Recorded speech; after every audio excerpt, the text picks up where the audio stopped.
Bonjour, il est 18h et c'est la quotidienne de PN. Nous sommes ensemble du lundi au vendredi pour mettre en lumière l'actualité normande. La quotidienne, c'est aussi une émission interactive. N'hésitez pas à poser vos questions, nous tâcherons d'y répondre. Tout de suite, le sommaire. Dimanche à 14h, les 33 skippers engagés dans le Vendée Globe ont pris le départ, parmi eux 2 Normands. Nous reviendrons sur leur dernier moment sur la terre ferme et nous reviendrons également sur leurs perspectives dans cette course. On commence cette édition du mardi 10 novembre par la colère des professeurs. Aujourd'hui, ils étaient en grève et ils ont manifesté dans les différentes villes normandes. Journée de grève et de manifestation des professeurs, 150 au Havre, 400 à Rouen, une cinquantaine à Dieppe. Les enseignants tirent le signal d'alarme. Le protocole sanitaire est impossible à respecter dans les établissements scolaires.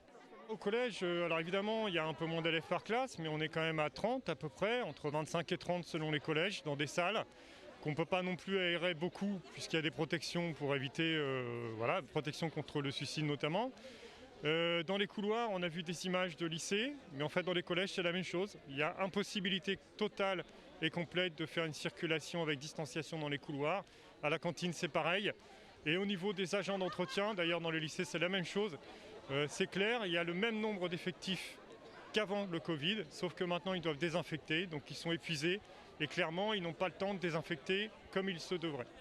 Jeudi dernier, Jean-Michel Blanquer, ministre de l'Éducation nationale, a présenté son plan de continuité pédagogique afin d'alléger la pression dans les lycées, mais rien pour les collèges. Pour les collèges, nous on demande la même chose en urgence, un allègement des effectifs, donc un dédoublement. Ça c'est la première chose en urgence. On demande aussi à ce qu'il y ait plus d'agents pour pouvoir faire l'entretien, la désinfection comme ils devraient le faire et comme ils voudraient le faire. On demande aussi plus de personnel, notamment au niveau de la surveillance et aussi au niveau des personnels enseignants. Bon, en sachant que ça aurait dû être anticipé depuis le mois de mars, ce qui n'a absolument pas été fait. Pour l'heure, le ministre ne prévoit pas d'aménagement supplémentaire pour les collèges. Jeudi, Jean Castex, Premier ministre, s'exprimera à 18h, 2 semaines après le début du confinement. Il devrait annoncer si le gouvernement adoucit ou durcit certaines mesures. N'hésitez pas à poser vos questions, la quotidienne étant une émission interactive. Nous tâcherons d'y répondre avec Richard Avenel, responsable du service des sports. Richard, bonjour. Bonsoir. Le Vendée Globe, c'est parti. Dans la course de Normands, Charlie Dalin et Manuel Cousin. Est-ce que vous pouvez nous les présenter ? Alors Charlie Dalin tout d'abord, puisque c'est le Benjamin, il a 36 ans, il a gagné la Transat Jacques Vabre l'an dernier en binôme avec Yann Eliès, donc là c'était la première grande course avec Apivia, son bateau, et il fait partie des favoris du Vendée Globe, même si c'est sa première participation, il fait donc partie de ceux qui sont susceptibles de gagner. Manuel Cousin, il est un petit peu plus âgé, 53 ans. Un peu moins connu. Un peu moins connu parce que lui, il a fait de la voile un peu en loisir, on va dire, mais loisir plus, puisqu'il a quand même participé à pas mal de courses. Et là, depuis 2017, il s'est vraiment consacré à temps plein à la voile en rachetant un bateau, et lui aussi, et c'est son premier Vendée Globe cette année. Alors, on va rentrer un peu dans l'intimité de Charlie Dalin. David Poinet, le journaliste dans votre service, a suivi le départ de la course et a recueilli les derniers mots de ses parents juste avant son départ. Des encouragements et de profiter de s'éclater, d'ouvrir grand les yeux, de nous raconter tout ce qu'il verra au maximum pendant la course, après la course, et on sera là à l'arrivée. Et on est très heureux et à la fois très ému et un peu excité. Et c'est beaucoup de sentiments qui se mélangent. Alors, et qu'on l'aime, qu'on a confiance en lui et qu'on ne va pas le lâcher pratiquement 24 heures sur 24.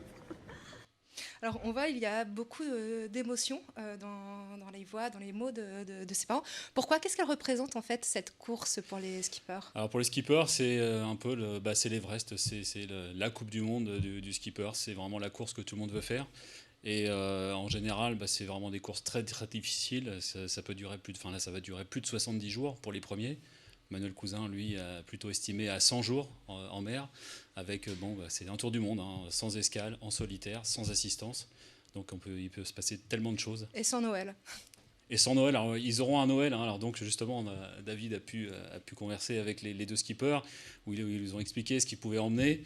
Et alors il y a les doudous certes, mais il y a aussi tout ce qui est nourriture et puis effectivement des petits cadeaux qui sont déjà du coup dans les bateaux. Alors pas trop lourd parce que plus il y a de poids et moins on va vite.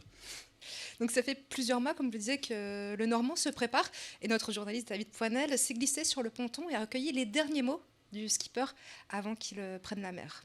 Forcément, il y a un peu d'émotion. Mon fils est resté en Bretagne, on a fait un petit FaceTime dans la voiture là, avant de partir. Voilà, c'est un peu émouvant de le revoir une dernière fois. Mais voilà, c'est normal, c'est humain. Je pense que je suis pas un robot. Mais voilà, après ça, c'est une course que j'attends depuis longtemps. C'est le rêve qui devient réalité pour moi. Alors, quelles sont les prétentions des deux Normands concrètement, jusqu'où ils peuvent aller? Alors, Charlie Dalin, lui, concrètement, il fait partie des favoris. Donc, il a gagné la Trans-Jacques Vabre en 2019, donc il peut très bien gagner le Vendée Globe. Alors, c'est un bisu, donc, ce qu'on appelle un bisu, c'est sa première participation, mais il est quand même tout à fait capable de le faire. Manuel Cousin, lui, c'est clairement d'aller au bout, d'aller au bout de la course et d'arriver au Sable d'Olonne. Ce sera sa victoire à lui. Ce sera sa victoire à lui, tout à fait. Et Charlie Dalin, il est bien entouré pour sa préparation? Alors Charlie Dalin, il est professionnel, donc il fait partie d'une grosse structure. Il a un bateau tout neuf, avec lequel, je le rappelle, il a gagné la Transat Jacques Vabre, donc il a vraiment tous les outils pour y arriver. Et qui pourrait le concurrencer? Qui il faut surveiller de près? Alors concernant les favoris, il y a forcément Jérémy Bayou, qui est sur Charal. Il y a aussi Alex Thompson sur Hugo Boss. Mais souvent, quand on interroge les spécialistes, Charlie Dalin revient assez vite dans la tête de liste des vainqueurs potentiels. Alors vous êtes un spécialiste et vous êtes normand, votre pronostic?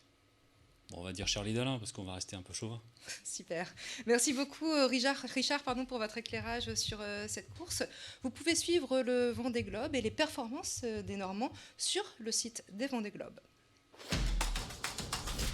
Merci à Adrien et à Martin à la réalisation, à David Poinel, notre envoyé spécial pour le départ du Vendée Globe.